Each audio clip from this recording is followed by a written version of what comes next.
Hola gente, en el continente americano pues existió lo que fue tras la llegada de los españoles, pues la imposición religiosa. Si bien hubo acá una especie de sede de la Santa Inquisición, esto relatado por algunos hispanistas afirman que nunca ellos cometieron tales abusos contra los nativos pues, de esta zona, ¿no? O sea, la Santa Inquisición nunca se metió con ellos, según ellos, ¿no? Pero siempre hay un pero en esta historia, ¿no? Es verdad, la Santa Inquisición generalmente estaba hecha para los infieles, entre comillas, o pues las personas que pues perjuraban de su propia religión, ¿no? Llámese los españoles o los mestizos, ¿no? Ese tribunal castigador de la fe, pues se hizo justamente, o se trajo acá justamente para castigar a solo a los que eran, entre comillas, hispanos, los que se consideraban, entre comillas, hispanos. Sin embargo, obvian algo muy importante, la figura del extirpador de idolatrías. Sí, esta figura pues muy polémica. Digo esto porque hay muchos que, sobre todo del lado religioso, que lo llaman como personas que esparcieron la fe cristiana entre los indios ignorantes, entre comillas. Otra vez digo esto. Y otros lo llaman como agentes enocidas, disculpen por faltó la G, si no me censuro en el canal. Esto porque contribuyeron a la destrucción de las culturas, tanto del lado religioso, social, o los ritos, pues, de los diversos pueblos del continente. Y para más o menos para que te des una idea o para que te adentres en este tema, porque es un tema muy amplio, está en todo el continente. Ha habido esta figura del extirpador de idolatrías.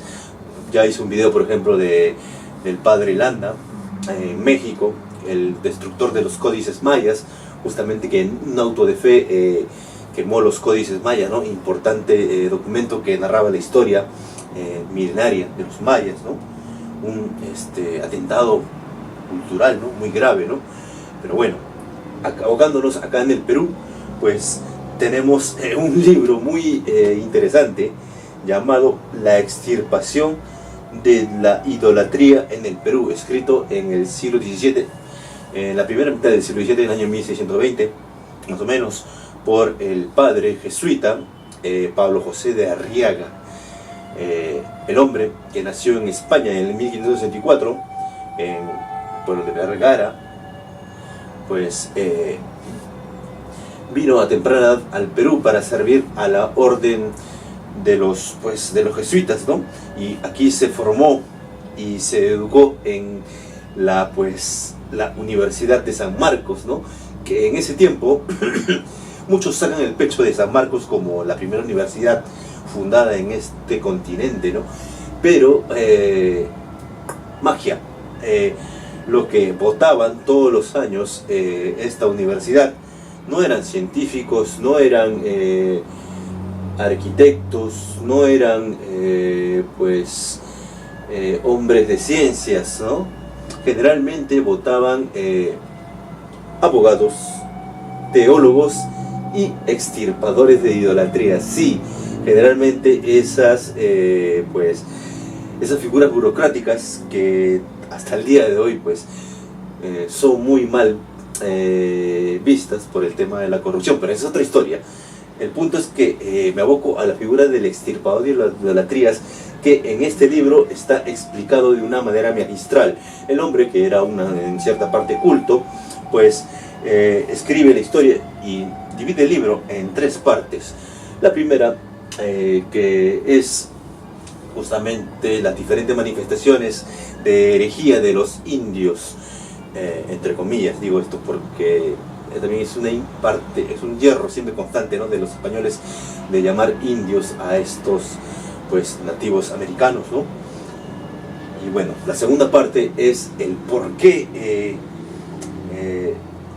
seguían estas costumbres herejes, y la tercera, que es ya como una conclusión, pues las propuestas para acabar definitivamente con estas manifestaciones religiosas que eran las huacas, las huancas, los malquis, la adoración a los malquis, o también a los apus, o también a las diferentes fiestas, ya saben, el Inti Raymi. Sí, hasta el Inti Raymi en su tiempo también estuvo prohibido.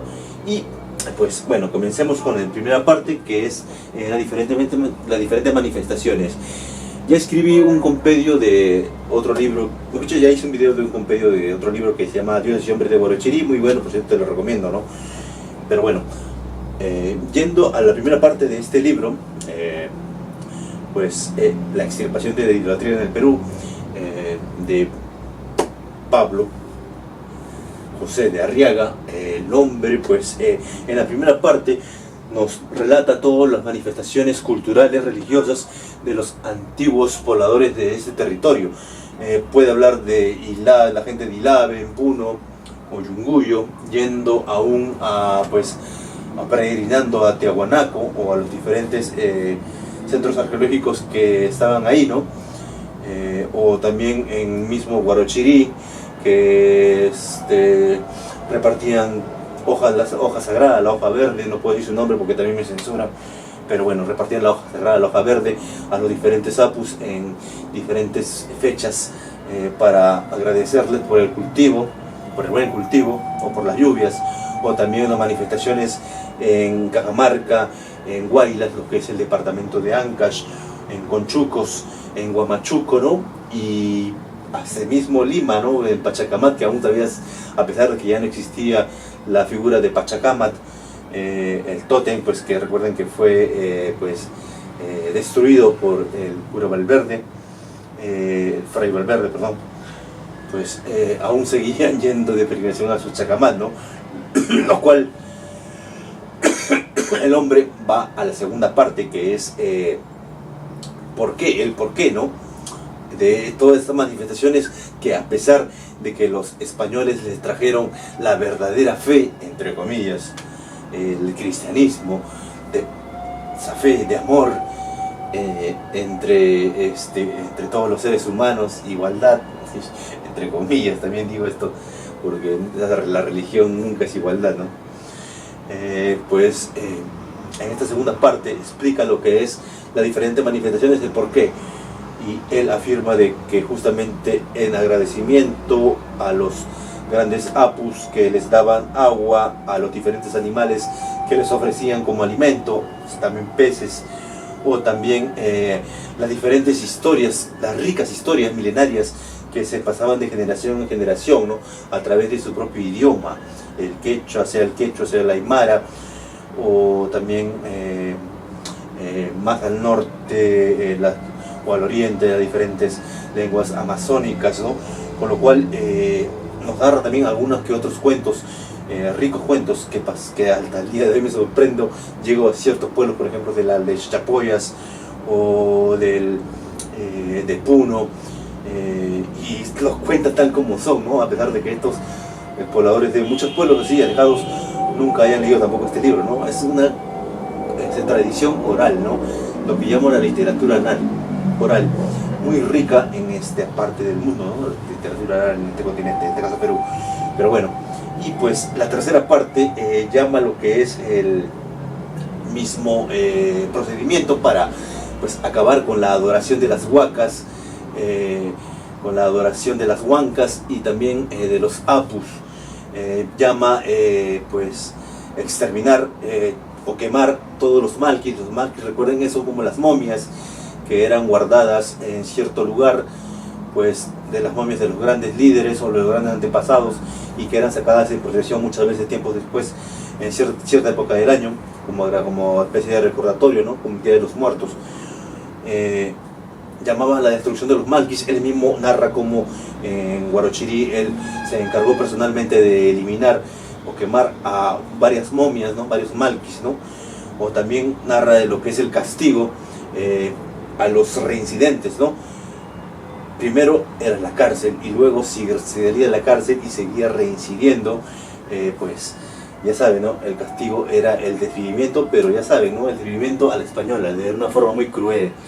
Y no es que, bueno, no hay que evocarnos a los parámetros tampoco de esos tiempos, ¿no?